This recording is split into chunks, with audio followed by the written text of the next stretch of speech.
Então, acho que vale a pena dar uma pequena recapitulada das coisas que a gente viu na primeira aula, né? Talvez a primeira coisa é observar que nós vamos estar num sistema agora em que convivem três objetos diferentes, né? Tem os pontos, né? Os pares ordenados e os vetores flechinha. Então, bom, o ponto é aquela abstração, você tem o plano, que é uma abstração, e o ponto é um elemento do plano. O par ordenado, então o ponto P está no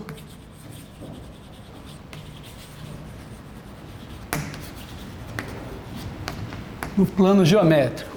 O XY, esse cara daqui, está em R2. R2 é o conjunto de pares ordenados, né? Ordenados porque XY não é a mesma coisa que YX.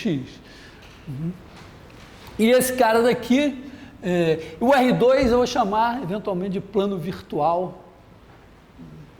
E esse cara daqui, vamos dizer assim, está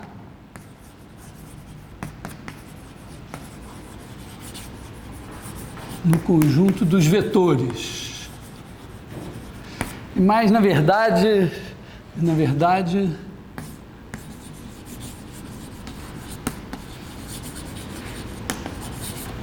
no espaço vetorial, um conceito que a gente vai rediscutir.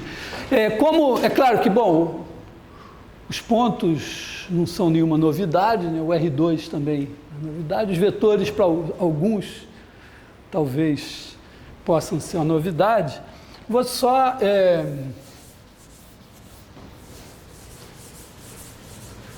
começar falando dos vetores.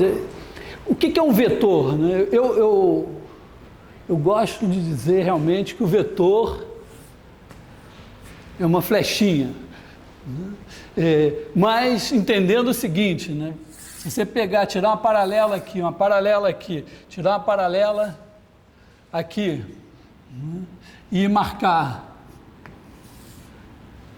a flechinha para o mesmo lado, né?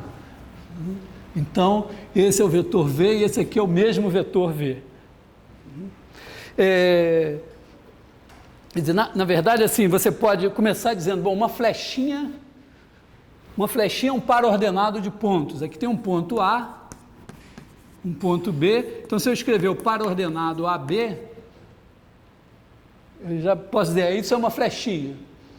Por quê? Porque, bom, eu convenciono que o primeiro é o pé da flechinha, o segundo é a cabeça da flechinha. E aqui eu tenho o par CD. Então, isso aqui é uma maneira de definir o que é uma flechinha. Uma flechinha é um par ordenado de pontos. Agora, acontece que o vetor correspondente à flechinha AB é o mesmo vetor correspondente à flechinha CD. Tá? Da mesma maneira que o Gabriel é homem e o Vinícius é homem. São diferentes, mas os dois são homens. Quando a gente nomeia as coisas, geralmente a gente usa uma relação de equivalência. Quer dizer, você pega um monte de objetos que têm alguma característica em comum e diz, à luz dessa característica, esses objetos são a mesma coisa. Sei lá, árvore, cachorro, cadeira.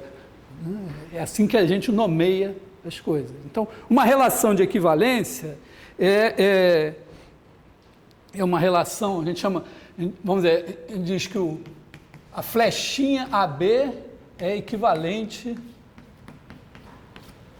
à flechinha CD. Bom, como é que a gente define essa relação de equivalência? Bom, a gente pode dizer, bom, isso aqui tem que ser um paralelogramo. Então, a reta AB é paralela à reta CD, a reta AC é paralela à reta AD. Ainda tem um problema, né? Bom, está razoável, né? Parece razoável. Parece que não tem ambiguidade. Mas ainda tem casos. Olha só, se você fizer A, B, C, D, então aqui, ó, a reta AB é paralela à reta CD, porque elas são a mesma reta, não deixam de ser paralelas, né? A reta AC é paralela à reta BD, mas eles não são o mesmo vetor, né? Então tem que tomar um pouco mais de cuidado na definição, tá? Então eu não vou... O propósito dessa primeira parte, desse primeiro momento do curso, ainda não é, sei lá, fazer as definições em detalhe, mas é um desafio que eu coloco para vocês como definir corretamente essa equivalência entre pares ordenados de pontos, para que a gente não considere que essa flechinha AB é equivalente a essa flechinha CD. Oi?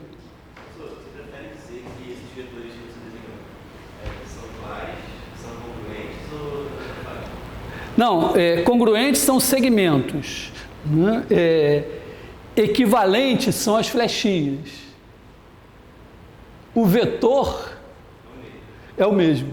O vetor é aquilo que designa. O que a gente faz é o seguinte: a gente estabelece uma relação de equivalência. Então, numa relação de equivalência, uma relação de equivalência para ser boa, é preciso que ela satisfaça a 3 propriedades, né? A primeira é que, vamos dizer, a flechinha AB sempre tem que ser equivalente a ela mesma. A segunda é que se a flechinha AB é equivalente à flechinha CD, então a flechinha CD é equivalente à flechinha AB. Isso parece uma redundância, mas é porque como é que a gente define, para definir o que é uma relação de equivalência, né? Você tem um conjunto, vamos num nível mais abstrato, você tem aqui um conjunto X, aí você tem aqui um elemento X e um elemento Y. Então, quando você dizer que X é equivalente a Y, também precisa ser definido em termos de conjuntos. Então, uma maneira de definir relação de equivalência, definir relação é dizer o seguinte: uma relação é um conjunto de pares ordenados desse conjunto. Então, quer dizer X é equivalente a Y seria dizer que o par XY pertence à relação R. E aí, o fato de XY, então, quer dizer que X é equivalente a X é dizer que o par XX sempre está na relação R. Essa segunda propriedade é dizer que se o par XY está em R, o par YX também está. E a terceira, talvez a mais importante aqui, né? Que se AB é equivalente a CD e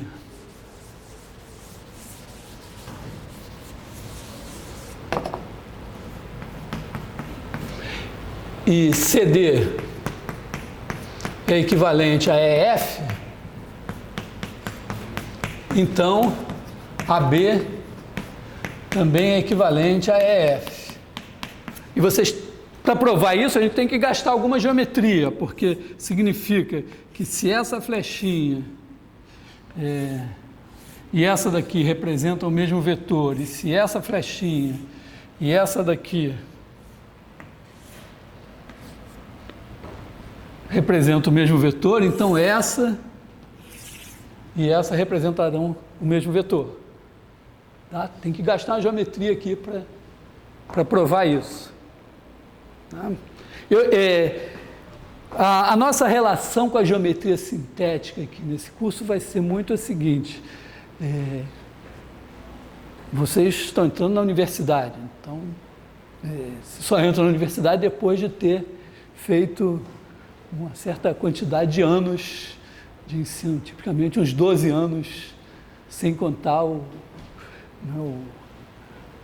jardim, a creche, toda essa parte assim. Então, nesses 12 anos, alguma coisa vocês têm que ter aprendido, um mínimo de geometria sintética vocês têm que saber. Então, a gente não vai rever a geometria sintética, fazer tudo rigorosamente, a gente vai ter uma relação com ela assim, dizer, bom, isso a gente entende, isso a gente sabe, tal. Né? Então, daqui, bom, dá para ver, tem uma semelhança de triângulos, outra aqui, dá para ver que isso é verdade, tá? Mas seria parte da demonstração. Então, uma vez que você tem uma relação de equivalência,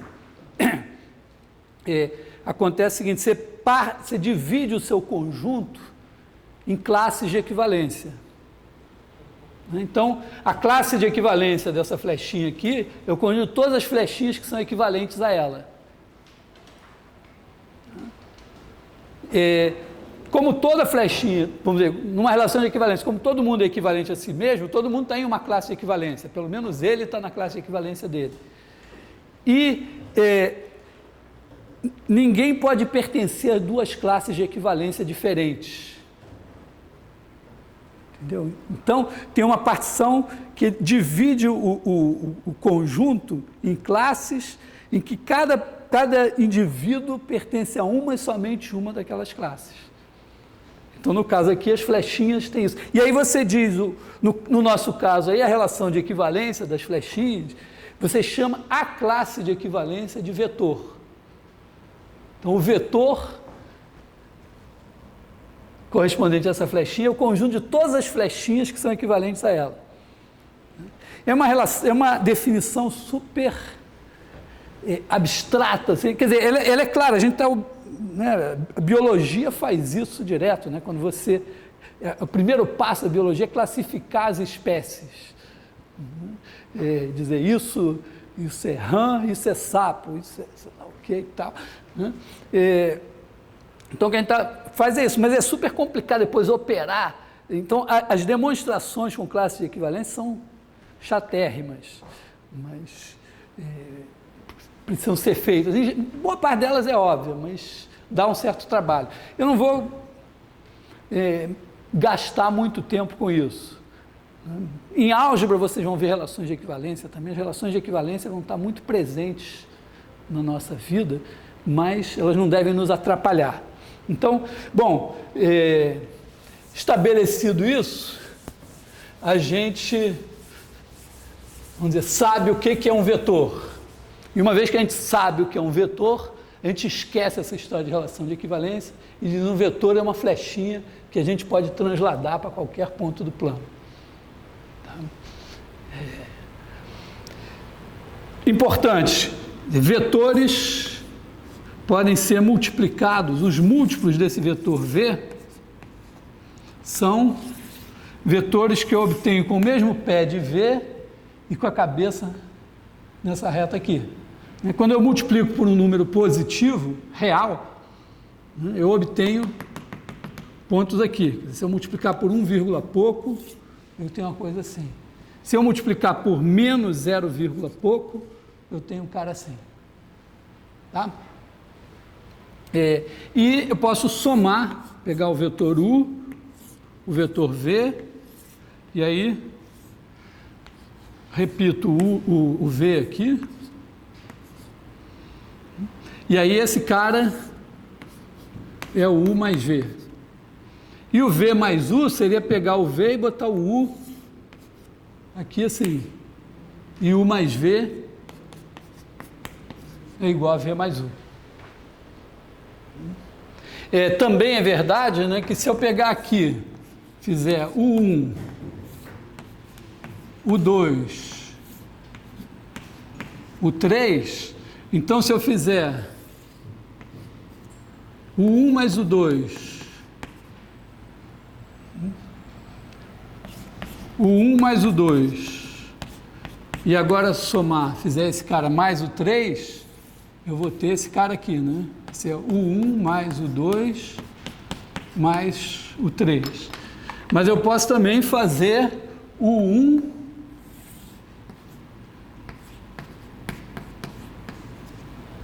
1 mais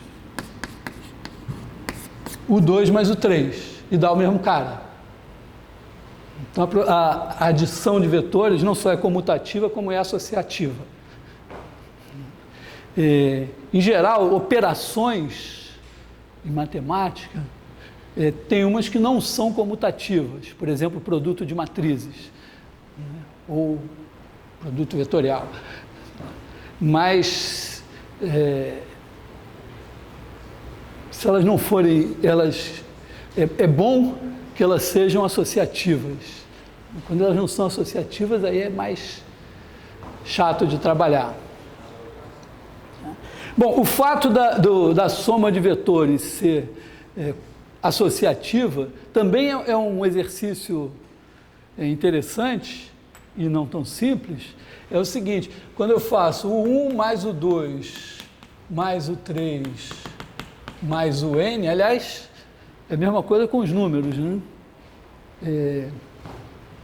Isso, na verdade, eu somo 2 a 2, né?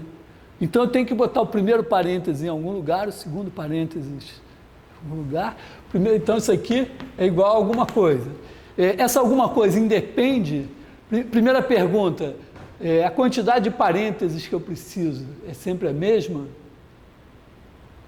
E segunda, o resultado independe de como eu coloco esses parênteses? A gente viveu até hoje com certeza de que isso é verdade, mas seria um bom exercício demonstrar isso. Só deve depender do fato de que isso é igual a isso. Não precisa comutatividade aqui. Tá? Então, também vou admitir que isso é verdade, mas é alguma coisa que valeria. Tem coisas em matemática que você diz, poxa, eu devia demonstrar esse negócio, mas não estou com nenhum saco de fazer isso agora, mas eu acredito que é verdade. Vou deixar para, sei lá, um dia assim, uma véspera de Natal, que eu esteja em casa esperando a ceia e me vier a inspiração, uma coisa assim. Então pode ser que seja, mas é um bom exercício. Bom, então vamos admitir que então nós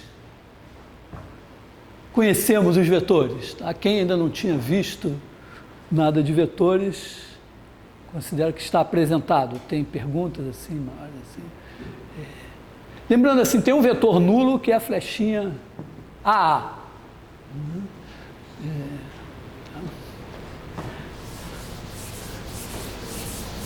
Bom, então, tem uma coisa que é interessante em relação aos vetores, é o seguinte, é que se eu fixar dois vetores, ε1, ε2, não precisam ser perpendiculares nem ter o mesmo tamanho, mas precisam não estar alinhados. Não pode um deles ser múltiplo do outro. Então, se eu pegar eu estou colocando assim, se eu pegar um vetor qualquer, bom, esses caras não precisavam estar aqui, mas, digamos, eu coloco esses dois com o mesmo pé, pego esse vetor V, trago para cá. Então, pego um vetor V assim, e sempre é possível fazer o seguinte, eu tiro uma paralela aqui assim, outra paralela aqui assim, e aí eu consigo um vetor aqui e outro aqui, tal que a soma dos dois dá V. Quer dizer, eu posso sempre escrever que o meu vetor V é igual, esse cara daqui é um múltiplo de ε1, então ele é x ε1, e esse daqui é um múltiplo de ε2, ele é y ε2. Então, V é igual a x ε1 mais y ε2.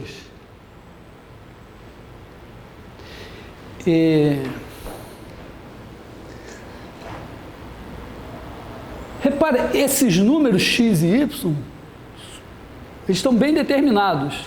Na hora que você se você quiser escrever v como uma soma de um múltiplo de ε1 com um múltiplo de ε2, só tem essa solução.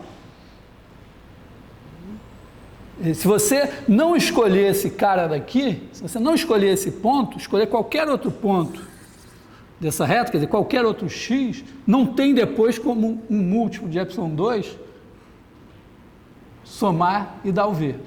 Você tem que escolher esse. E escolhido esse, também só tem esse aqui. Então, obviamente, né, se eu der um par de números x e y, x ε1 mais y ε2 dá um vetor. Então, isso estabelece uma bijeção entre vetores e pares ordenados. Então, vamos estabelecer assim, vamos dar nomes assim.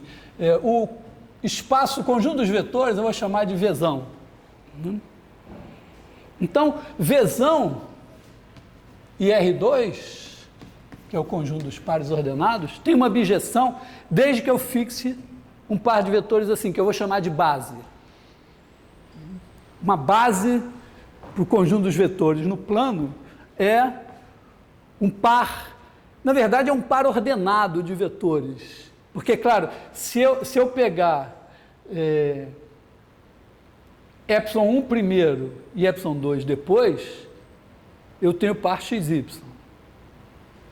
X primeiro e y depois. Se eu pegar o ε2 primeiro e o ε1 depois, eu tenho par yx. Então, para ter um único par ordenado, o ε1 e o ε2 também tem que estar numa ordem. Então, a base é uma base ordenada.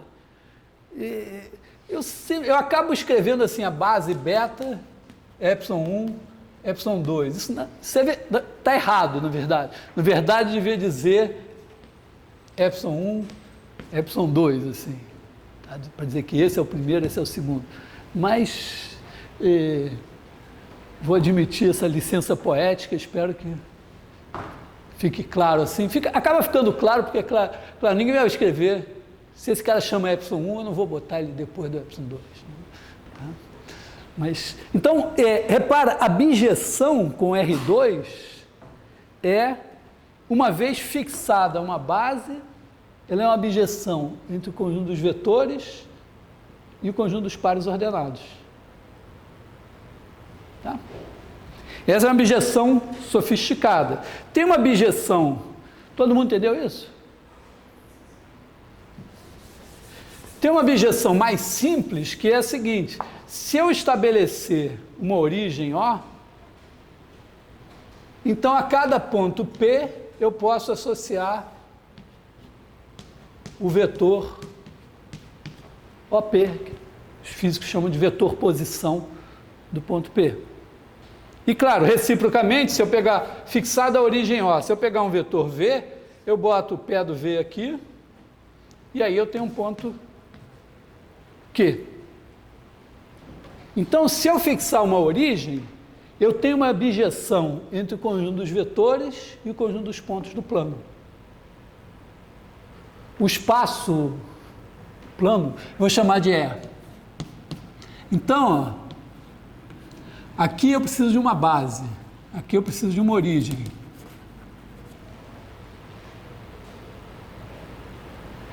Então, na verdade, um sistema de coordenadas, que é uma bijeção entre o conjunto dos pontos e o R2, ela é construída por meio dessas duas bijeções. Você bota uma origem, e aí o conjunto dos pontos do plano passa a ser associado ao conjunto dos vetores. Você bota uma base, que é o par de eixos, e aí o conjunto dos vetores passa a ser associado ao R2.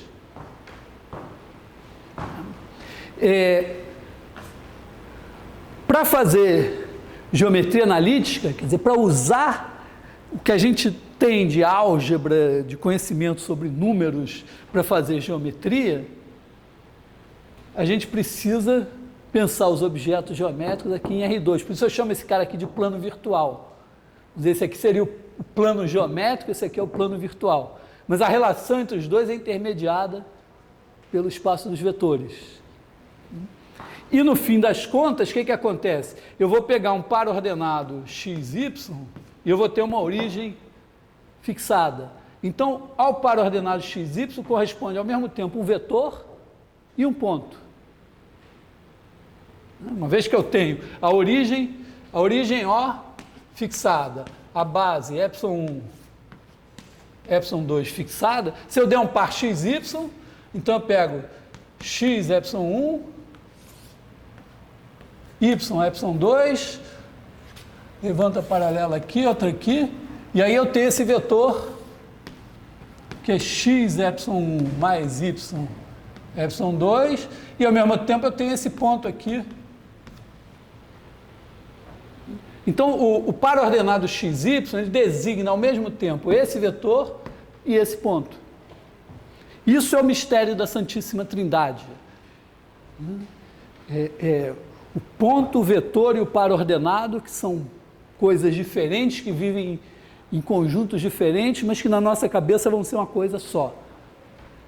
Isso é importante ter presente, porque é com isso que a gente vai trabalhar. Então, isso foi a primeira coisa importante aqui da primeira aula. Se fosse na PUC, faria talvez mais sentido, né, numa universidade católica, eu estar explicando o mistério da Santíssima Trindade. Mas aqui, que é uma universidade laica, também é só uma metáfora. Não sei se lá o reitor ia me chamar às falas. Acho que não. Bom,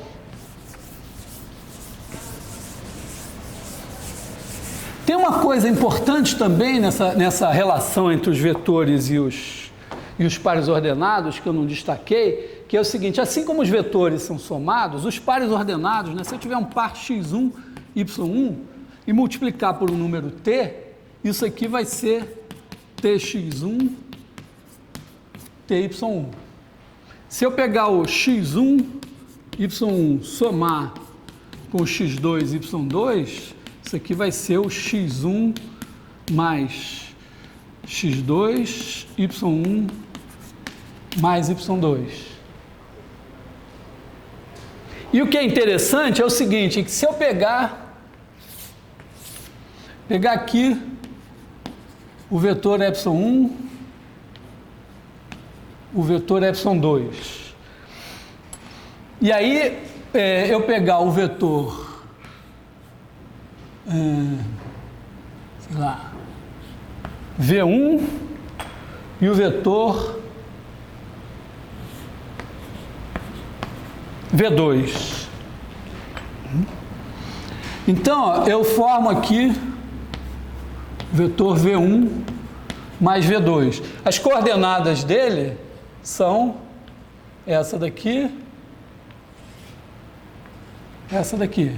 Quer dizer, V1 mais V2 é igual a alguma coisa vezes ε1 mais alguma coisa vezes ε2.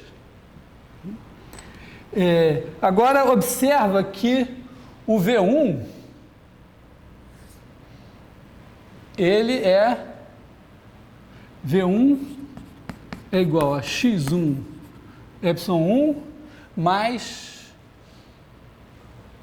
menos isso, né?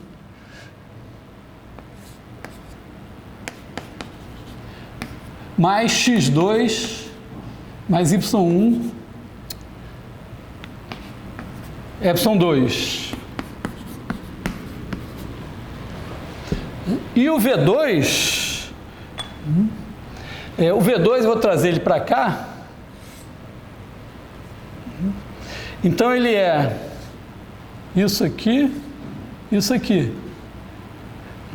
Então V2 é igual a x2 ε1 mais y2 ε2. Observa que esse x2 aqui, ele está aqui. Né? A mesma paralela que eu tenho aqui, se eu tirar aqui, então esse cara daqui, ó, esse cara aqui é o x2 ε1. E aqui, ó, essa paralela aqui e essa aqui vão dar aqui o cara do mesmo tamanho. Então, se eu pegar esse cara daqui, ele é o y2, y2, que é o mesmo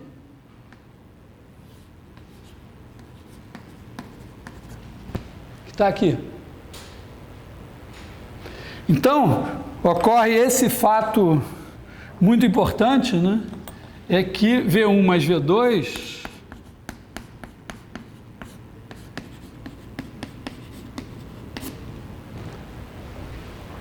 então, quando eu somo os vetores, se eu pegar as coordenadas, fixar uma base, então eu somo o vetor V1 com o vetor V2. Se eu quiser as coordenadas da soma, basta eu pegar as coordenadas do V1 e somar com as coordenadas do V2. Quer dizer, não é uma simples bijeção. É o que a gente chama de um homomorfismo. Eu posso somar primeiro os vetores e depois levar lá na bijeção, ou levar os dois na bijeção e somar lá do outro lado. E da mesma forma, essa é mais simples, né? É claro, se eu pegar as coordenadas, se eu fizer t vezes x, y1 mais y, y2, esse é mais fácil de ver, né? Se eu pegar um vetor aqui, pegar um vetor V, pegar aqui o TV, é mais fácil de ver que isso daqui vai dar tx, y1, mais ty, y2. Então, essa bijeção entre vetores e pares ordenados, ela preserva as operações. Quer dizer, significa essencialmente o seguinte: se eu olhar aqui o V e o R2, se eu tiver um vetor V1 aqui, um vetor V2 aqui, eu tenho aqui o par x1, y1, o par x2, y2. Eu posso somar V1 mais V2 e procurar o par ordenado lá. Ele vai ser o x1 mais x2, y1 mais y2. Então, é como se eu dissesse, eu posso somar antes e levar o resultado, aí eu vou ter uma coisa. Ou eu posso levar cada uma das parcelas da soma e depois somar do lado de cá. Poderia ter outra coisa, mas tem a mesma. Oi? Posso dizer que a bijeção de um homomorfismo é uma função bijetora tal que f de x mais y é igual a f de x mais f de y?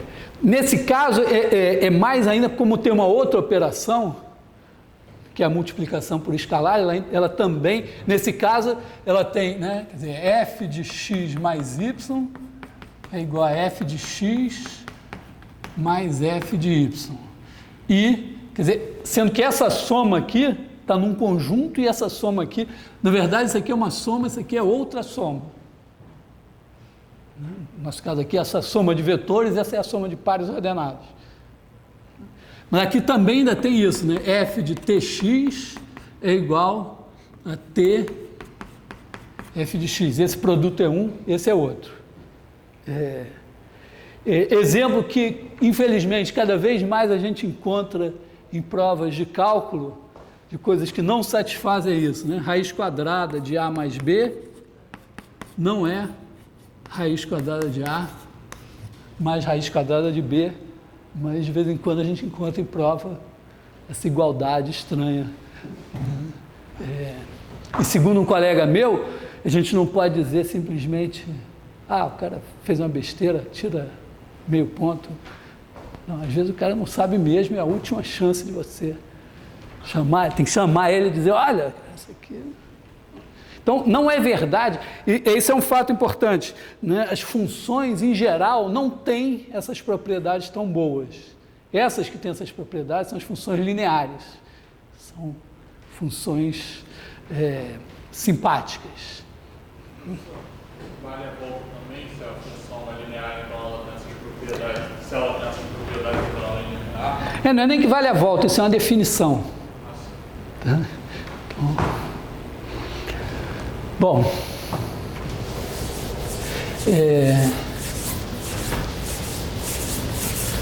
então isso aqui é um pouco, vamos dizer, tentativa de amarrar cordas que possam ter ficado um pouco frouxas na aula passada, até agora, né? Bom, ainda voltando sobre coisas sobre as quais a gente falou na aula passada, então, tudo bem, nós estamos agora no plano e vamos estudar coisas no plano. Então, o jogo foi, no primeiro momento, definir objetos geométricos e associar a eles uma equação. Por exemplo, imagina que você tem aqui o ponto A e o ponto B, e a gente quer a mediatriz do segmento AB. Então, eu quero os pontos P, tais que a distância A é igual à distância B. Então, se eu fixar um sistema de coordenadas, x, y, se o ponto A está dado, eu imagino que ele tem coordenadas x1, y1 conhecidas, o ponto B tem coordenadas x2, y2 conhecidas, e o ponto P vai ser um ponto genérico, ele tem coordenadas x, y variáveis. Então, eu dizer que PA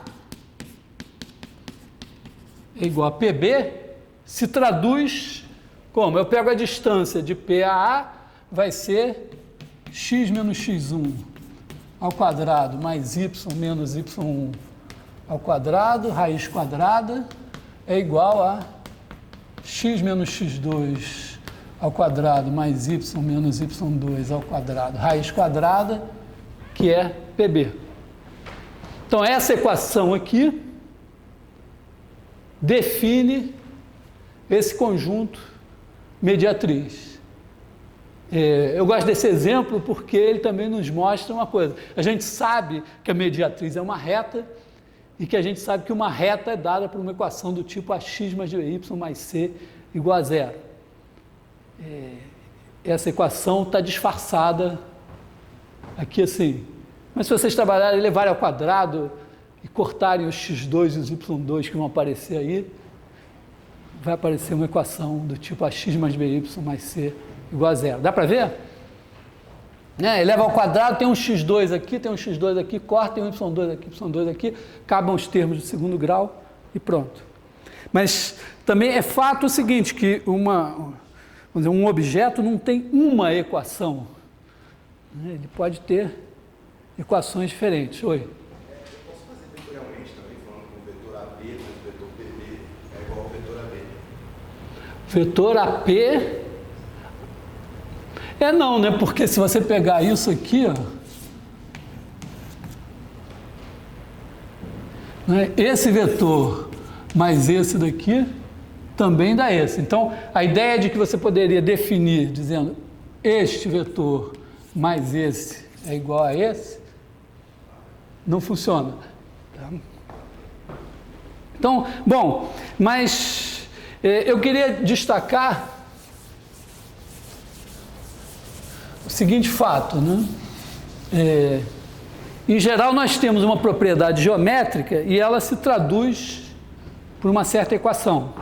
Logo, os pais lá da geometria analítica logo começaram a colocar a questão ao contrário, dar uma equação e procura entender qual é o conjunto correspondente a essa equação.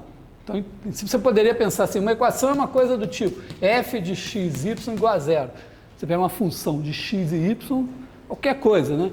Raiz quadrada de x2 mais 3y4 menos e elevado a x cosseno y. Você poderia botar igual a 2, mas sempre o igual a 2 você pode fazer menos 2 igual a 0. Tá? Então, pode pensar assim, é uma coisa do tipo f de xy igual a c, com c conhecido. Em geral, por que em geral isso vai dar uma curva? Uma coisa que eu não vou fazer nesse curso é definir o que é uma curva. Por incrível que pareça, a definição do que é uma curva é uma definição relativamente sofisticada. Eu diria assim, no momento está fora do nosso alcance, dos nossos conhecimentos matemáticos, embora todos nós saibamos o que é uma curva. Mas, para ter uma ideia assim, de por que isso sempre deve dar, sempre não, mas em geral deve dar uma curva, a ideia é a seguinte, olha, quando você faz f de xy, você pode, assim como você faz o gráfico de uma função de x, você pode pegar o plano xy, e aí botar aqui o eixo do z, e para cada ponto xy você marca o z igual a f de xy. Então isso constrói uma certa superfície aqui, que é o gráfico dessa função f de xy. Quando você fixa um c, é como se você dissesse assim, peguei um C aqui, e peguei um plano Z igual a C. Então, o gráfico f de xy, que é uma superfície assim, vai ser cortado pelo plano Z igual a C, e isso em geral dá uma curva. Claro que pode dar um azar e ele tangenciar a superfície, por exemplo, né? Dar um ponto, ou nem tocar a superfície, sei lá, cortar a superfície num par de curvas assim que se cortam e tal, mas em geral o que a gente espera, isso é uma superfície de nível da função f. Então essa é a abordagem, vamos dizer, geométrica, quer dizer, pensar uma curva como um lugar geométrico, conjunto dos pares x, y que satisfazem a uma determinada equação. Então, quando a gente pensa lugar geométrico, é o quê? É o conjunto dos pontos do plano que satisfazem uma determinada propriedade. Se essa propriedade se traduz por uma equação, então é o conjunto dos pontos do plano, portanto, dos pares ordenados que satisfazem a uma certa propriedade, ou, portanto, a uma certa equação. E você sempre pode dizer, bom, eu pego o conjunto dos pontos do plano, tais que os pares ordenados a eles correspondentes, fixado aquele sistema de coordenadas, satisfazem uma certa equação. Então, essa, então, é uma abordagem. Isso, por exemplo, vai fazer com que a gente pegue aqui o par x1, y1, x2, y2 e diga, bom, vou simplificar a vida, não quero complicar demais, o par xy, x, y estará na reta que passa por esses dois pontos, C e somente C, aqui eu fiz o desenho melhor possível, né? Y menos y1 dividido por x menos x1, esse dividido por esse, igual a esse dividido por esse, igual a y2 menos y1 sobre x2 menos x1. Chama esse cara de M, e aí você vai ter y menos y1 igual a mx menos x1. Então essa é uma maneira de pensar as curvas como conjuntos definidos por uma certa equação. Bom, mas nós temos uma outra maneira muito importante também de pensar as curvas, que é pensar as curvas como trajetórias de uma partícula que se move. Então, esse cara aqui está se movendo ao longo do tempo e no instante t ele está numa posição c de t, que é x de t, y de t, desde que eu tenha um sistema de coordenadas x, y. Então, esse aqui é o y de t e esse daqui é o x de t. Então, a gente passa a ter que descrever uma curva por um par de funções e um intervalo de tempo, eventualmente. Não preciso falar da importância desse tipo de descrição. No nosso caso, da reta, então, né, nós pegaríamos aqui o par x1, y1, x2, y2, formaríamos aqui o vetor v de coordenadas. Então, ó, repara, o par, vamos dizer, aqui é o ponto P1 igual a x1, y1, o ponto P2 igual a x2, y2. Eu pegaria o vetor v, que é x2 menos x1, y2 menos y1, e se eu não tivesse já imbuído desse espírito religioso em que eu creio no mistério da Santíssima Trindade, eu já estaria aqui completamente perdido, porque eu estou chamando, né, tem um par ordenado, que é um par ordenado, mas eu estou dizendo que ele é um ponto. E daqui a pouco eu pego outro par ordenado e digo que ele é um vetor. Mas é assim que eu vou trabalhar. Então, nesse contexto aqui, eu pego esse par ordenado e penso como ponto. Nesse contexto, eu penso o par ordenado como vetor.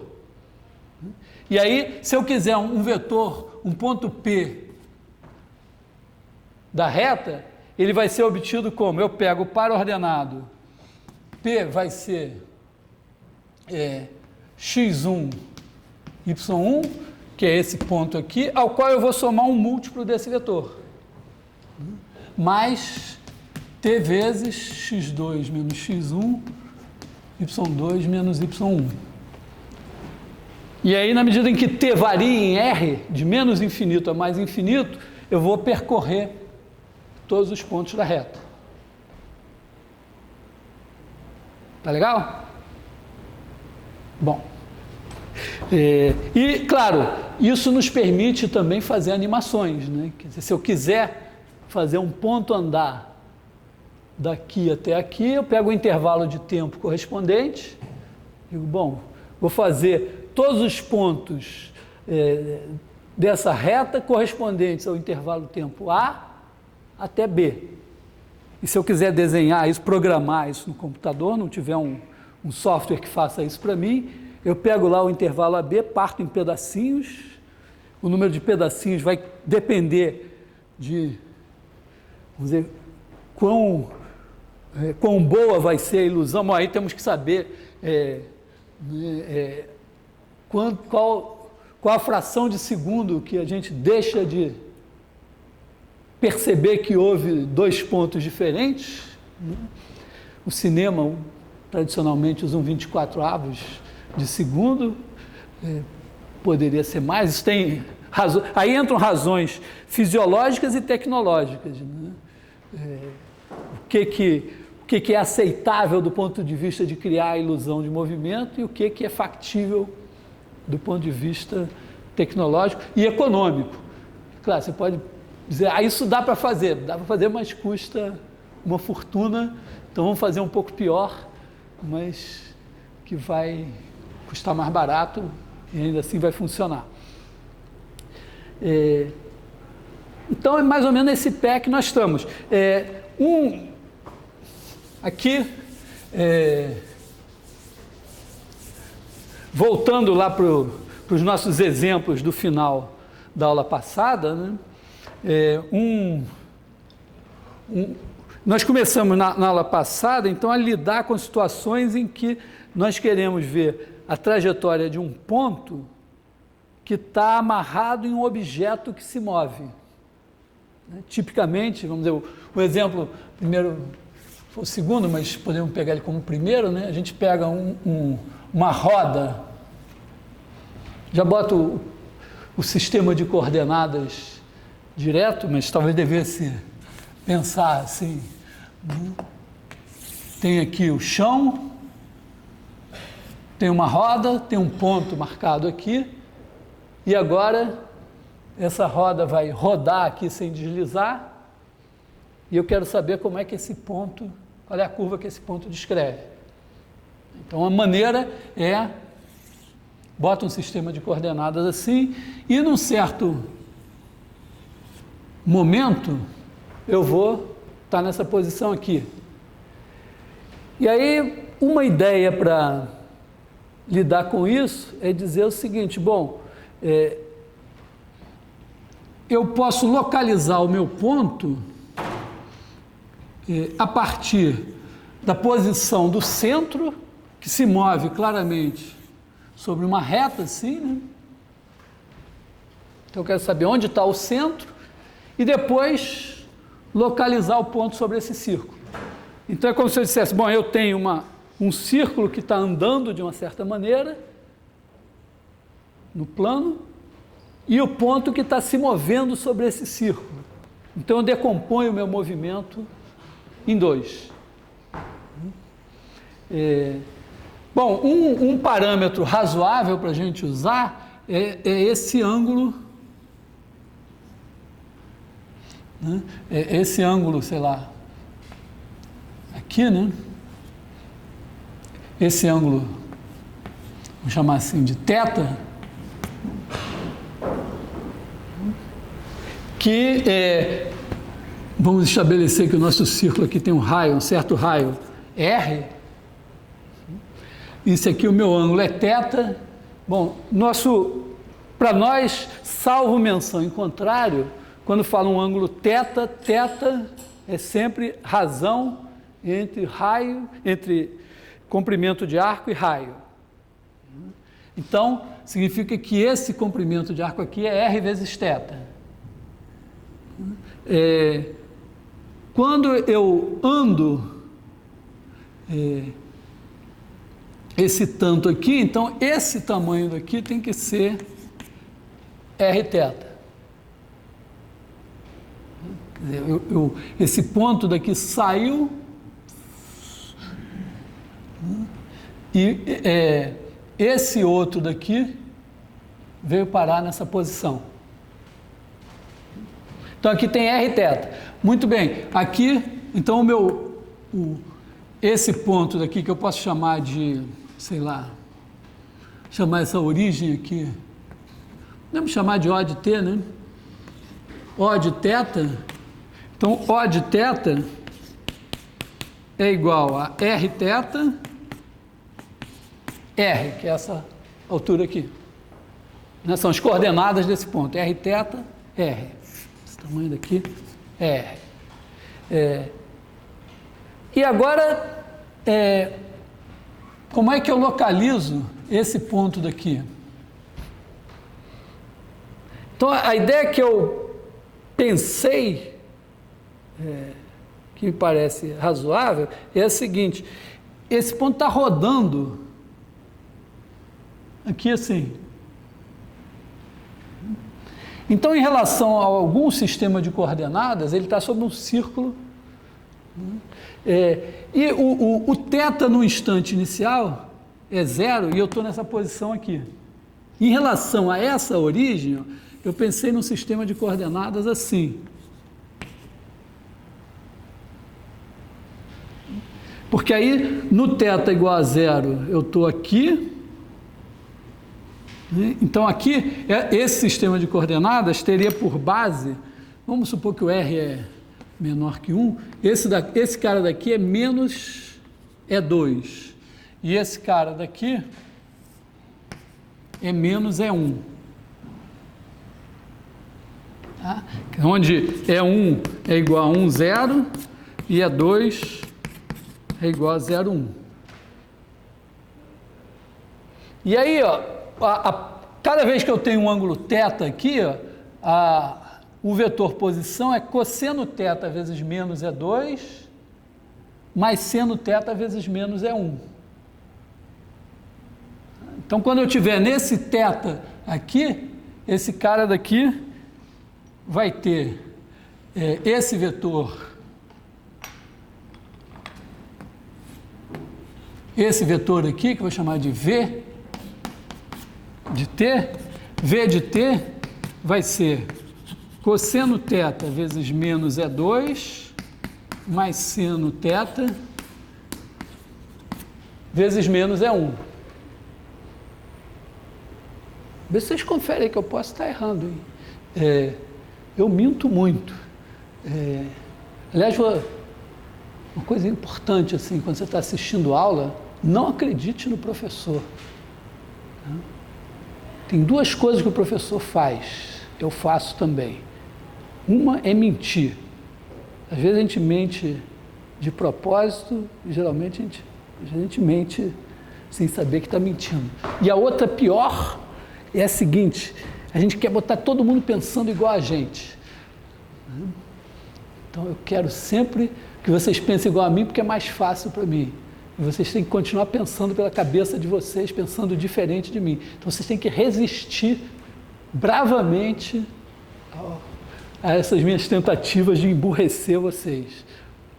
Então fiquem ligados aqui, que eu posso estar mentindo, e mesmo que eu não esteja mentindo, eu posso estar adormecendo vocês. Mas eu acredito, eu não estou mentindo de propósito, eu acredito que seja verdade isso. Então, vamos dizer, a minha posição aqui seria a soma desses dois caras, né? Eu tenho O de θ mais V de θ. E aí o meu ponto P de θ, ele vai ter as coordenadas desse vetor que é a soma desses caras aqui. Esse cara aqui eu tenho que escrever em coordenadas, né? Quer dizer, isso aqui, o E2, menos E2 é 0 menos 1. Então isso aqui vai ser menos cosseno θ na segunda coordenada, e o menos E1 é menos 1, 0. Então eu vou ter menos seno θ na primeira coordenada. Então, se eu não tiver errado, o P de θ vai ter coordenadas, Rθ. Aliás, aqui é menos seno θ, não, né? Tem R nesse cara, né? Aqui tem R. Aqui eu tenho que multiplicar por R, que é o tamanho. Não, o 1 é aqui, o R, esse pedacinho, tá? Então aqui eu tenho R aqui do lado de fora. Então eu tenho R. Bom, já que eu tenho R em toda parte, eu posso botar o R do lado de fora. E aí colocar θ menos seno θ. E aqui eu tenho 1 menos cosseno θ.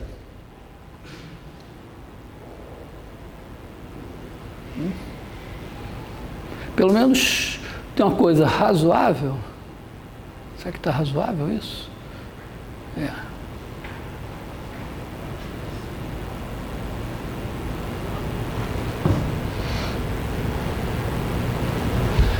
Quando o cosseno θ dá 1, que é justamente quando eu completo uma volta, eu volto a pisar no chão. Está razoável. Então, digamos, essa aqui é a equação que eu obtenho para essa curva, né, que é a trajetória desse cara. Aí, dependendo do movimento, observa que esse parâmetro θ aqui pode ainda depender do tempo. Quer dizer, a minha curva aqui pode estar rodando e esse θ pode ser uma função de t. Não vai mudar a forma da curva, porque o θ funciona como um parâmetro aqui. Mas, em princípio, você poderia aqui colocar θ de t igual a alguma coisa. Por exemplo, ômega t, que seria você estar girando com a velocidade angular ômega. Bom, se você tiver um carro andando a uma certa velocidade, você pode ver isso. Mas aqui é uma boa questão agora é enxergar essa curva. Então, como você enxerga essa curva? Você dá valores a θ e marca os pontos da curva.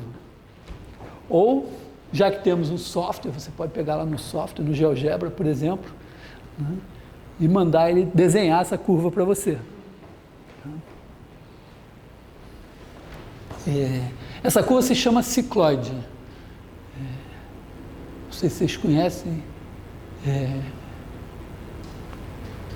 Quando eu estudei há muitos e muitos anos, estudei no CAP da UERJ, no tempo que não tinha greve todo ano lá.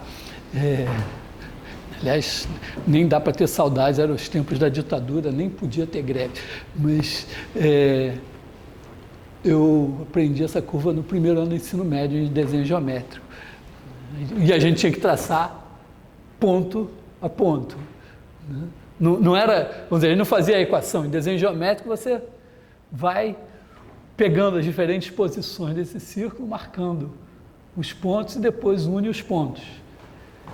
Então, aliás, um dos grandes impactos do computador, né, é no desenho técnico.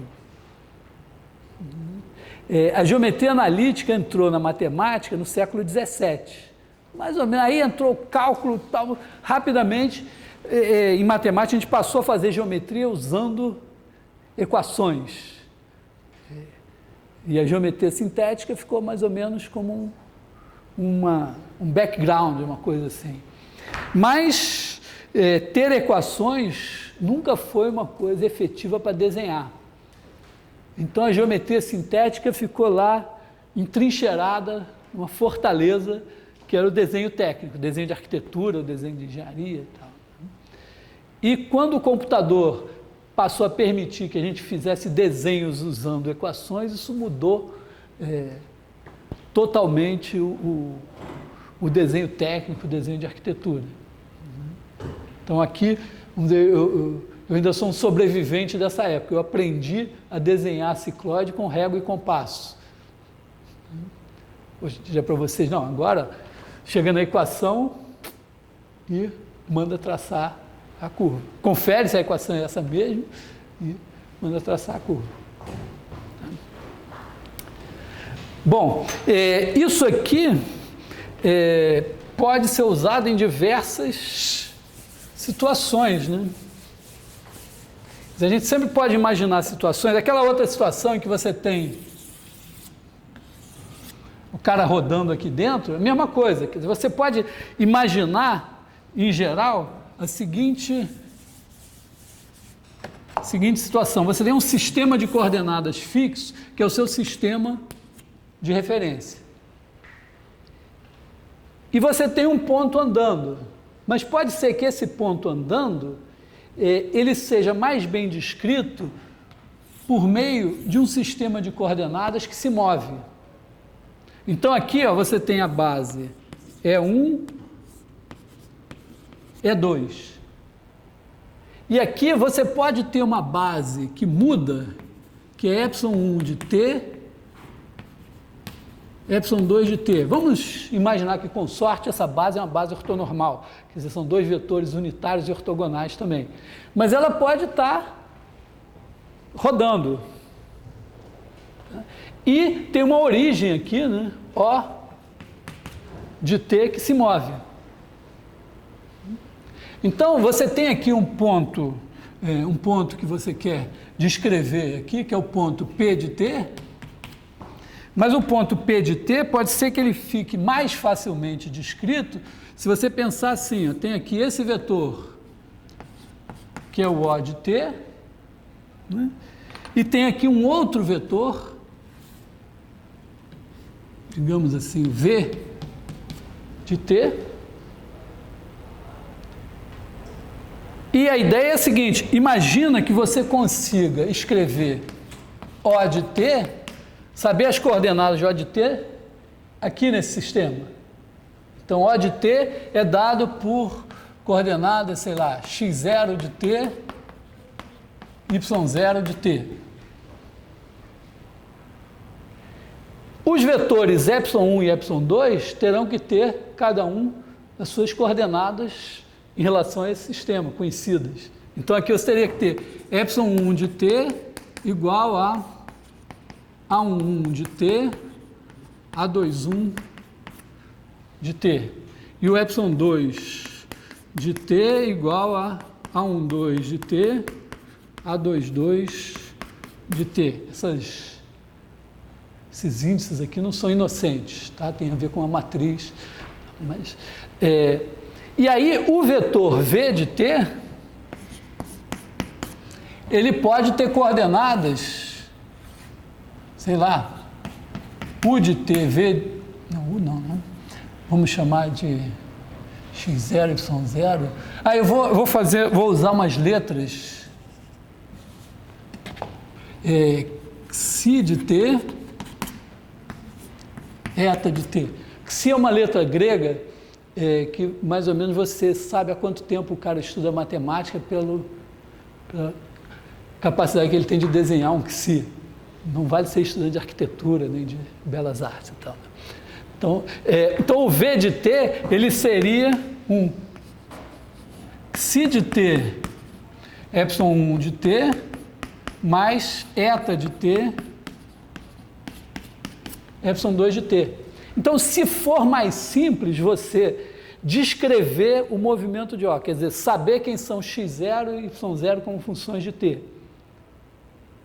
saber quem são esses dois vetores descritos nesse sistema de coordenadas em cada instante, e ficar mais simples de escrever as coordenadas do ponto P nesse sistema daqui, então pode valer a pena fazer isso tudo, né? Porque aí, no final das contas, né, o P de T é igual a O de T mais V de T. Aí você substitui todo mundo e pronto. Então, esse é um esquema possível.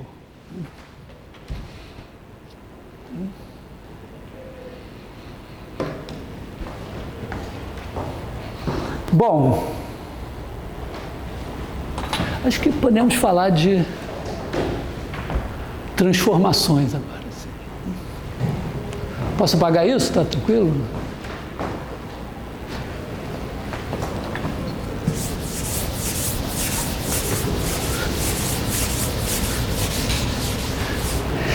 A gente, ainda na aula passada, discutiu a possibilidade de movimentar objetos, até deformando, né? Mas pensando assim em termos de polígonos. Então você movimenta ponto a ponto. Uma maneira também de pensar eventualmente é a seguinte: você pode ter transformações, quer dizer, você pode ter aqui um objeto aqui assim, e ter uma transformação que transforma esse objeto em outro objeto. Então aqui tem uma função chamada de T. Uma primeira transformação que pode ser interessante para a gente é uma rotação. Então vamos pensar numa transformação que é uma rotação. Rotação, inclusive, a gente pode representar só num sistema, né? E é mais fácil, eu acho, pensar em rodar vetores do que em rodar pontos. Porque, olha só, você tem aqui o vetor V. Digamos que ele vai rodar de θ. Então ele vai virar aqui o R de V. Esse aqui é o ângulo θ.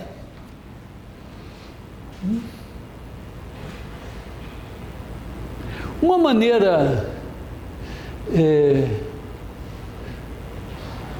não sei se eu digo que é simples ou complicada, originalmente, vamos dizer, inicialmente pode parecer complicada, mas talvez fique simples, é a seguinte: o vetor V, ele tem coordenadas x e y.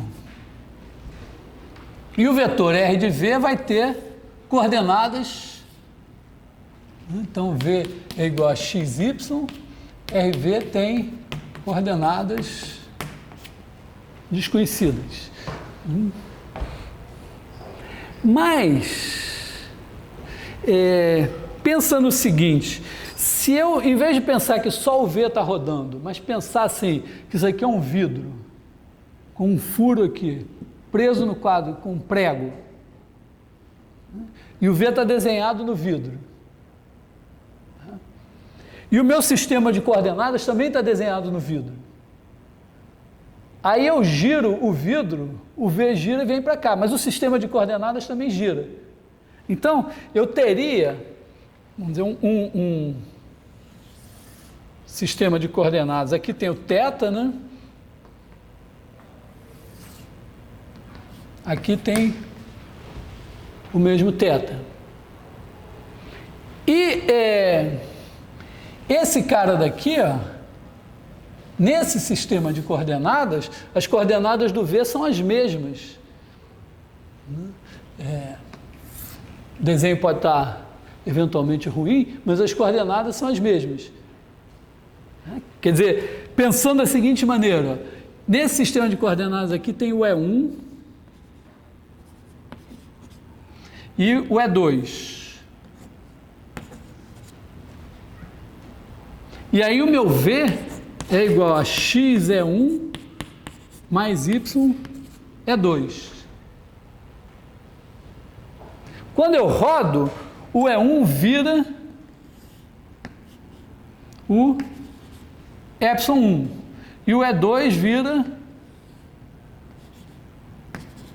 o ε2.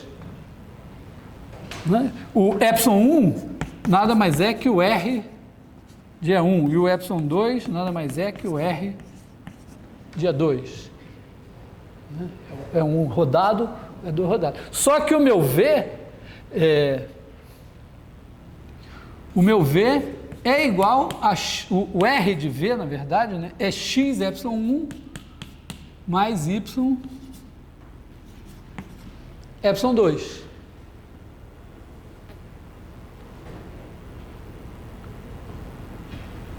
Só tem uma coisa, o ε1 e o ε2 para mim é fácil, é mole ver as coordenadas dele nesse sistema aqui. Né? Se eu pensar aqui assim, né? Isso aqui é assim. Então aqui eu tenho um círculo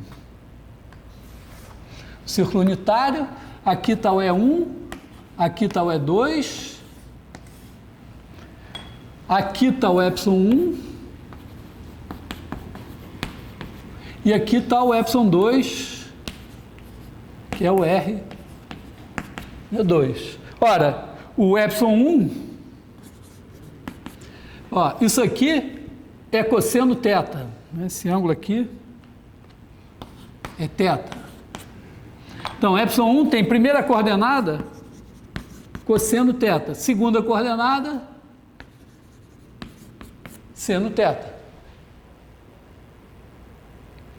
Olhando aqui assim, ó, o ε2 tem segunda coordenada,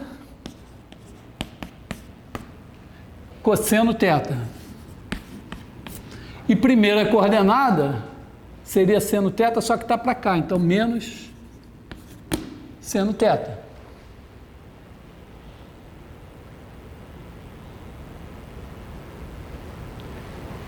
Então, eu sei quem é o R de V. Quer dizer, o R de V é x vezes o ε1, que é cosseno θ, seno θ, mais y vezes o ε2, que é menos seno θ, cosseno θ. Tá? Então agora é só fazer a conta.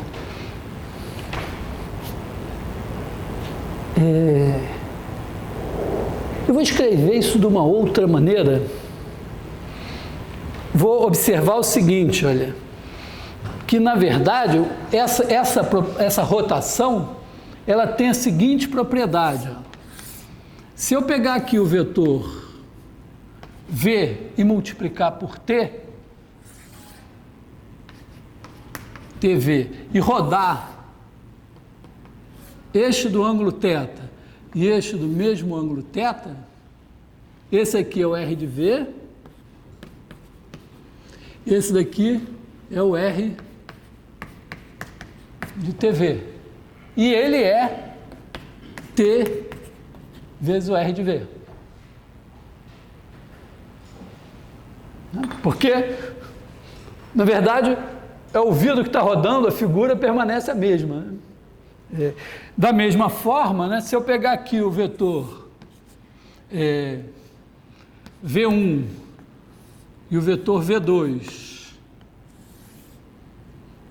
pegar aqui o vetor V1 mais V2, se eu rodar esse negócio de θ, acho que eu vou usar uma outra cor, né? Se eu rodar de θ,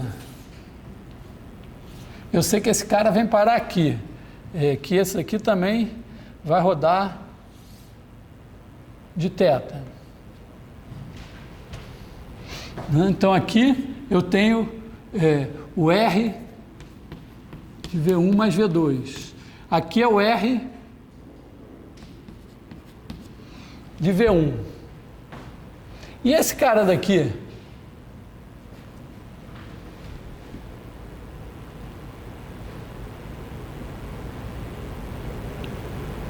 Será que ele é o R de V2?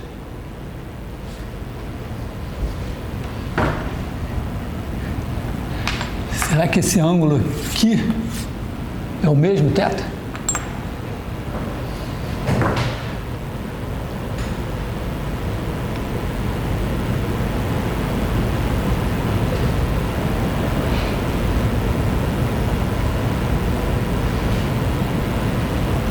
Bom, se eu botar aqui, talvez fique mais fácil, né?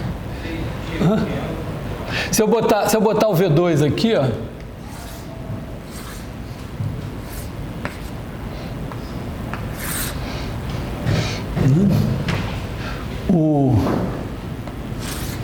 quando eu girar aqui, tá aqui esse cara, aí ele girou, veio parar aqui.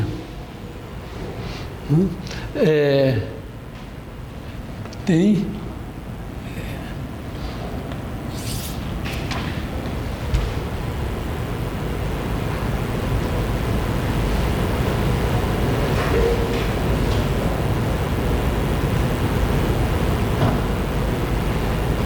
esse triângulo aqui gira inteiro, né?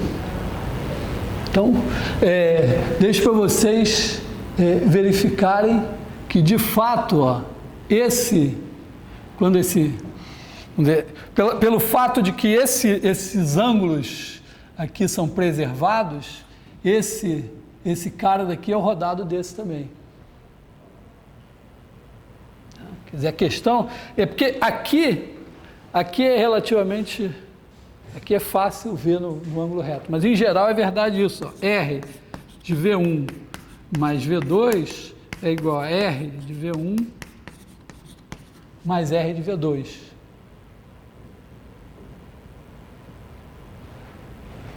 Isso, vamos dizer, o que a gente está vendo aqui, que é um caso, vamos dizer, o que a gente viu aqui é o seguinte, ó, que V era X é 1 mais Y é 2. E que R de V é R de X é 1 mais Y é 2, é X vezes R de E1 mais Y vezes R de E2. Isso aqui na verdade, pode ser visto, então, como uma consequência desse fato. Ó. Valem as seguintes propriedades. R de TV é igual a TR de V e R de V1 mais V2 é igual a R de V1 mais R de V2. Daí segue que R de X é 1 mais Y é 2 é igual a XR de E1 mais YR de E2. Esse cara é o E1, esse cara é o E2. Foi essa propriedade que a gente usou num caso particular, mas que seria consequência da propriedade geral. Que significa o quê? Que a rotação é uma transformação linear. Você, desenhando de outra maneira, né?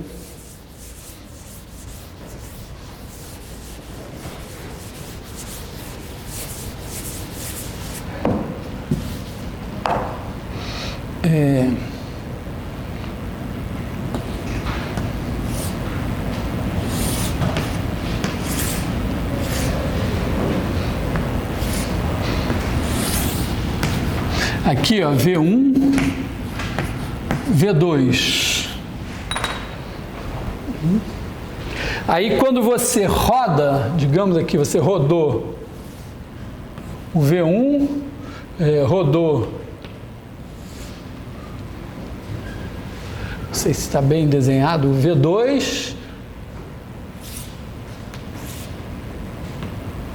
acho que eu rodei demais assim.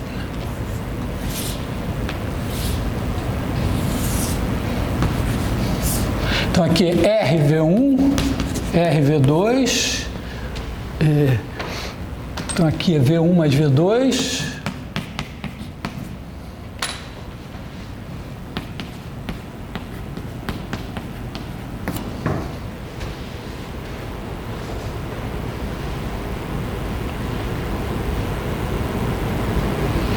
então se você rodar esse lado do paralelogramo, rodar esse lado do paralelogramo,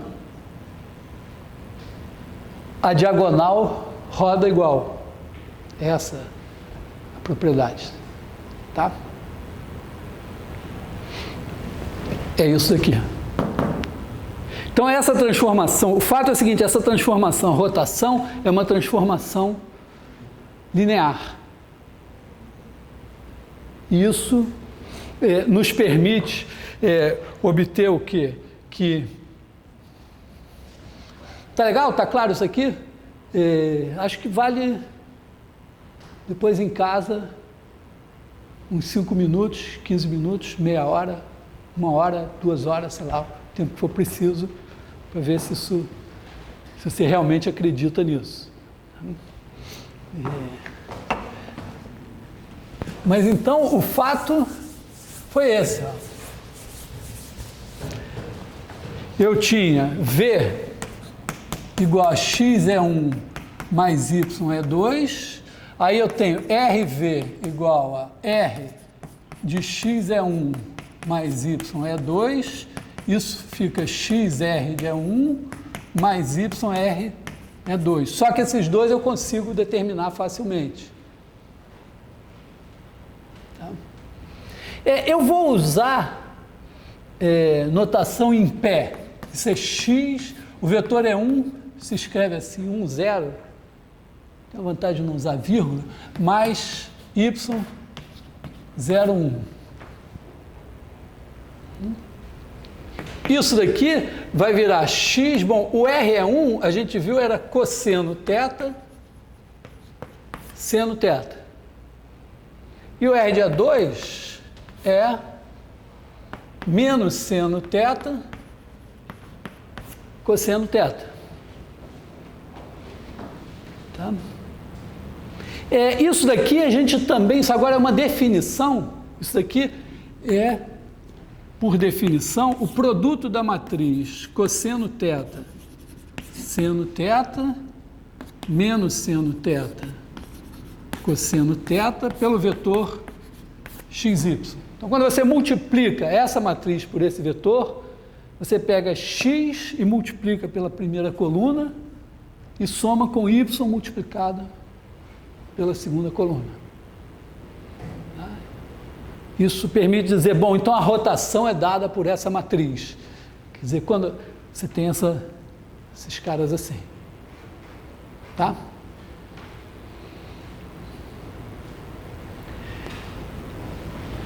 Aliás, isso nos permite, talvez, no outro dia no curso de GeoGebra, o Gabriel falou do problema lá do pirata. O problema era o seguinte, se eu bem me lembro lá, o pirata enterrou um tesouro numa ilha, e ele fez o seguinte, ele fez um mapa, na verdade, o mapa do tesouro dele tinha o seguinte, tinha duas rochas, uma aqui situada no ponto A, outra no ponto B, e uma árvore situada aqui num certo ponto, sei lá, P, e ele enterrou o tesouro fazendo o seguinte, ele mandou lá um dos piratas dele andar até o ponto A, outro andar até o ponto B, e disse assim, bom, você que andou para o ponto B, vira para a esquerda, tá? O mar estava para cá, vira para a esquerda e anda o mesmo tanto e obtém aqui o ponto B1. E você que veio até o ponto A, vira para a direita e anda o mesmo tanto, então, aqui ângulo reto, esse tamanho daqui igual a esse tamanho daqui igual a esse, e anda até o ponto A1. E aí, agora vamos aqui do ponto A1 até o ponto B1 e tiramos o ponto médio. É o ponto X onde está enterrado o tesouro. E aí o problema é que 200 anos depois, um descendente do pirata acha lá nas coisas da família o mapa do tesouro e resolve ir lá na ilha e procurar o tesouro. Só que as rochas ainda existem, mas a árvore, infelizmente, agora tem um hotel lá onde talvez estivesse a árvore, não sabe mais onde está a árvore. Não existe mais a árvore, está tudo... E aí ele quer ir malocado, cavar um buraco exatamente no lugar, não pode ficar escavando a ilha toda, né? E o problema como é que ele vai fazer isso? E a ideia da solução é mostrar que, na verdade, esse ponto X independe do ponto P. Talvez, se você... na verdade, ele não depende nem do fato de ter rodado, de ser uma rotação aqui. Porque, olha só, imagina que você tem aqui, sei lá, a origem, aqui assim. Então, vamos fazer a coisa vetorialmente, né? A gente quer determinar o vetor OX. Então, o OX, como é que ele é dado? Você começa em OP, você tem OP, aliás, vamos fazer assim, vamos pensar em termos de pontos, né? Vamos pensar em termos, nem vamos pensar assim,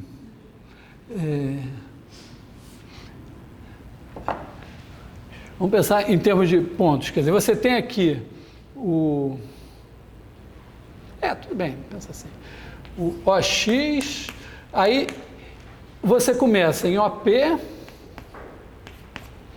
aí você faz, ou escrevendo assim, x menos O é igual a P menos O, aí você anda, você está aqui em P menos O, aí você anda, soma com ele o A menos P.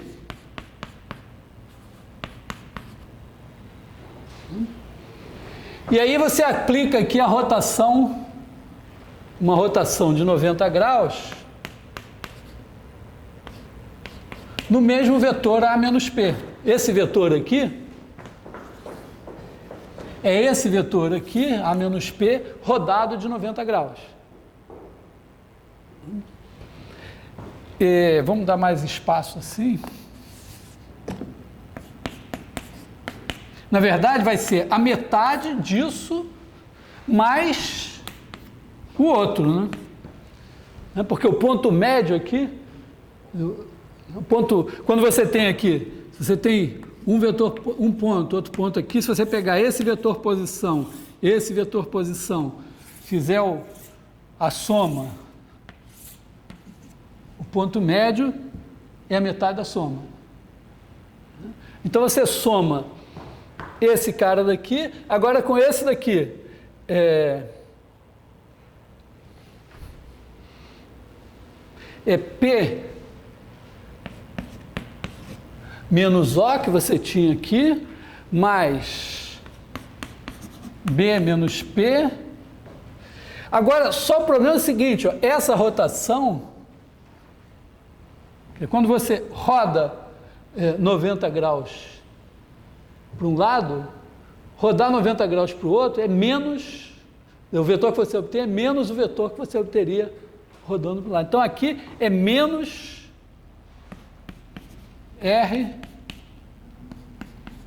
de A menos P. Aí você tem, bom, esse primeiro P aqui cancelou com esse.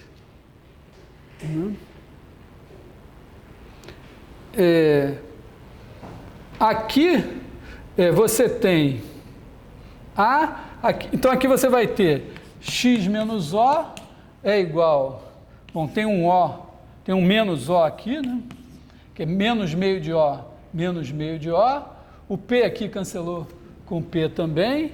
Então aqui mais, aqui você tem 1 meio de A, mais 1 meio de B, mais 1 meio de R de A. Aí você tem menos meio de R de P, já que a rotação é linear, R de A menos P, R de A menos R de P. E aqui você tem menos meio de R de A mais meio de R de P. Então, cancelou. Então, no fim, não tem P na expressão. Oi? Porque, aliás, desculpa, menos R aqui é B, não, aqui é A menos P, aqui é B menos P. Né? Aqui é R de B. Tá? Essa maneira de pensar nos permite concluir o seguinte, que se o nosso pirata tivesse feito qualquer outra transformação linear que não fosse uma rotação, e tivesse dito, bom, agora aqui a gente aplica essa transformação linear neste vetor, e aqui a gente aplica menos essa transformação linear nesse vetor, daria no mesmo, né? Porque, vamos dizer, esse P cancelar com esse P aqui não tem nada a ver com a história, o que importa é que essa transformação aqui nesse P, e aqui você tenha menos a transformação no mesmo P. Então, o problema poderia nem ser girar de 90 graus, sei lá, poderia ser uma coisa dada por alguma outra transformação linear. Tá? Melhor também uma coisa, né? Aqui, quer dizer, dá para lidar com esse problema sem introduzir sistema de coordenadas. De certa forma. Então,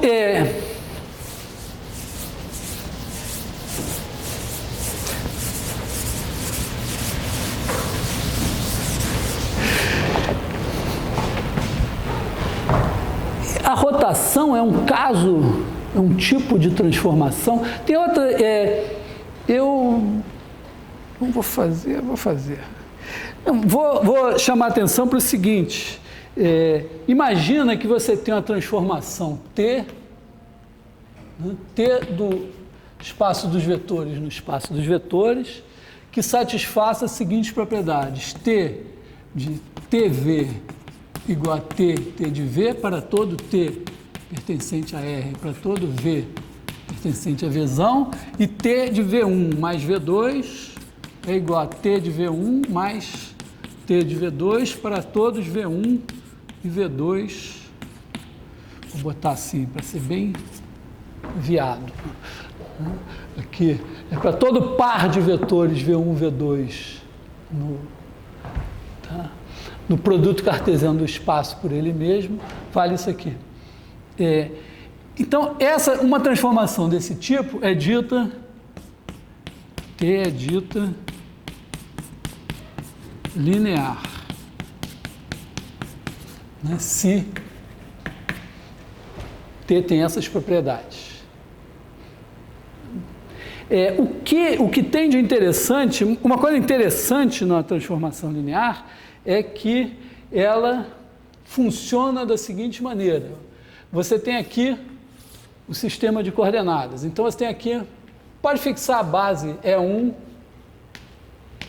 E2. Fixar a base também pode significar o seguinte, você tem um quadriculado aqui. E aí você tem aqui um vetor V. V é igual a x é 1 mais y é 2. Aí, quando você aplica a transformação, acontece o seguinte, ó, o E1, digamos que o E1 vira o ε1 e o E2 vira o ε2. Então, vamos fazer isso assim.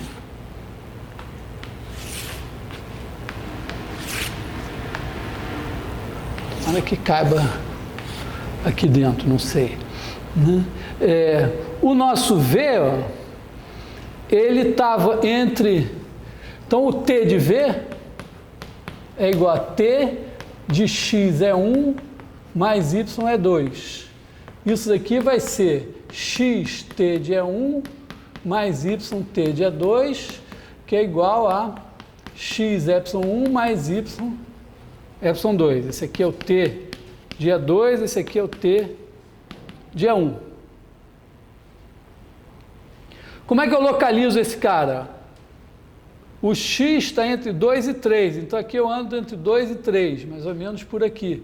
E o y está entre 1 e 2. Então, ele vem parar mais ou menos aqui, o t de V. Quer dizer, uma transformação linear é como se ela fizesse, simplesmente você pega o sistema de coordenadas, faz um quadriculado, e ela mexe com esse quadriculado. Não sei se às vezes vocês vão almoçar na casa da avó de vocês e se lá por acaso ainda não tem aqueles descansos de panela de aço que são sanfonados. É mais ou menos isso. Só que o sanfonado ele mantém esses tamanhos aqui. E aqui os tamanhos também podem mudar. Então a transformação linear, a rotação é apenas um caso disso, ela faz esse tipo de coisa. E no caso da transformação linear, então acontece o seguinte, olha, se você tem x vezes 1, 0 mais y vezes 0, 1, esse é o E1, esse é o E2, esse cara vai se transformar em x vezes o ε1 mais y vezes o ε2. Digamos que o ε1 tenha coordenadas A11, A21. E que o ε2 tenha coordenadas A12, A22. Então, a imagem do xy vai ser isso aqui, que é o produto dessa matriz A11, A21, A12, A22, pelo xy. Quer dizer, toda transformação desse tipo vai ser dada assim.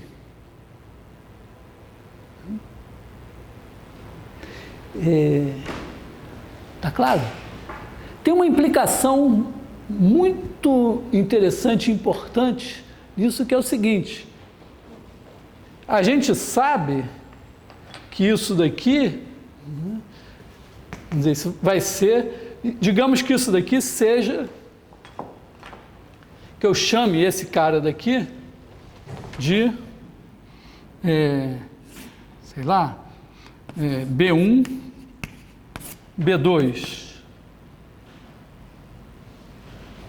Então, isso está dizendo que o B1 é dado por A11, x mais A12y, isso é B1, e que o B2 é dado por A21x mais A22y.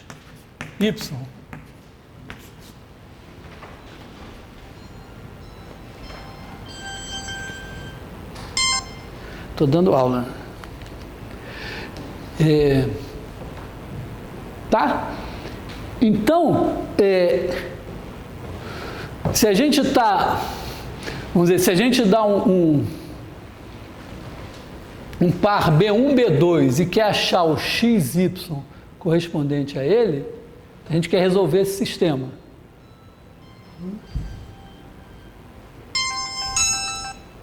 Oi? Alô? Estou dando aula. Não.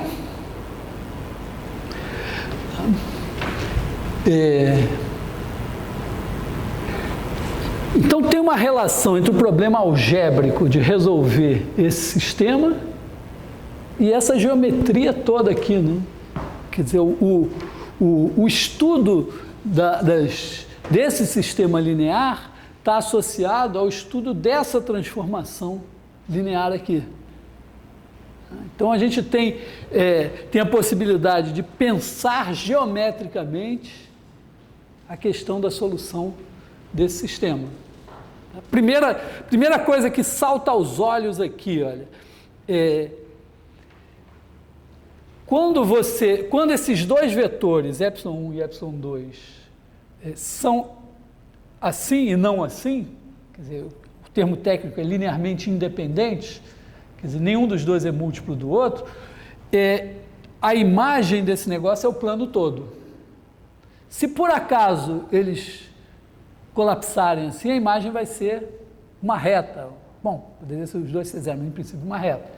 Então, você olha para esse sistema, olha para esses dois vetores aqui e observa se esse e esse, se um for múltiplo do outro, a imagem é uma reta. Só vai ter solução se o ponto estiver sobre a reta. Se não tiver, não tem solução. Se por acaso esses dois caras tiverem assim, então esse sistema sempre terá solução e sempre será única. Porque o que é resolver o sistema? É pegar um ponto B1, B2, aqui na imagem, no plano, e procurar um XY aqui, que seja levado nele. Então, quando esses dois caras são assim, qualquer cara aqui vai ser imagem de alguém. Se eles colapsarem, só se estiver na reta. E não é difícil ver que se estiver na reta tem infinitos caras que são levados nele. Então tem uma possibilidade de geometrizar os sistemas lineares.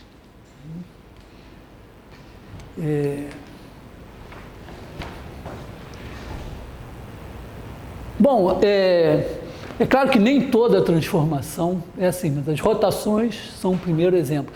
A reflexão através de uma reta passando pela origem também é desse tipo.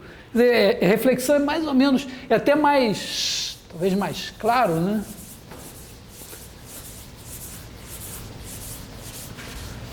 Imagina o seguinte, você tem aqui uma reta passando pela origem. Aí você tem aqui o vetor e outro vetor, aí você tem a soma. Se você refletir,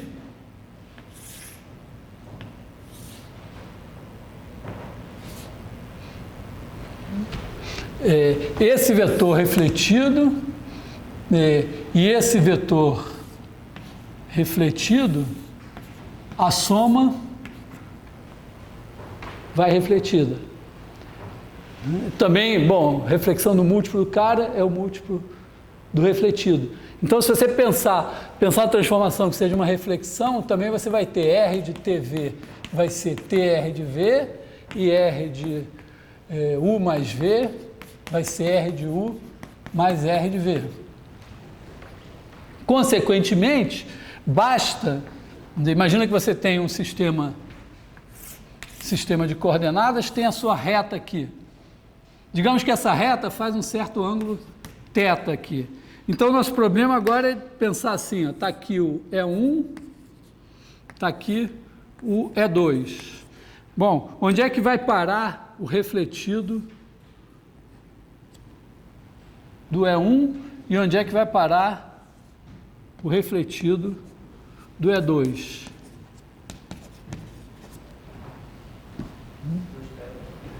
Tem um 2θ aqui, né? R de E1 vai ser o quê? Vai ser cosseno 2θ, seno 2θ.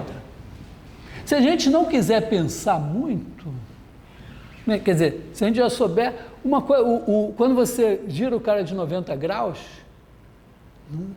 se você girar de 90 graus para cá, se ele é XY, ele vira menos YX.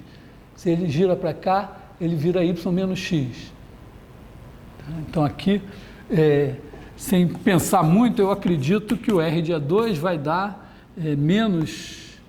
vai dar seno de 2θ menos cosseno de 2θ. E aí, com isso, você tem o quê? Que a R é dada, esse aqui é o ε1, esse aqui é o ε2, então vai ser cosseno de 2θ, seno de 2θ, seno de 2θ menos cosseno de 2θ. E aí você multiplicando qualquer um por essa matriz, você tem o refletido. Tá?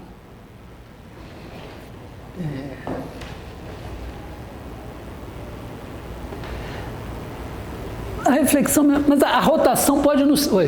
A reflexão e a rotação se representa com R? Não, eu que escolhi. Bom, eu escolhi a primeira letra. Por acaso era R, eu até pensei nisso. Eu pensei, mas paciência.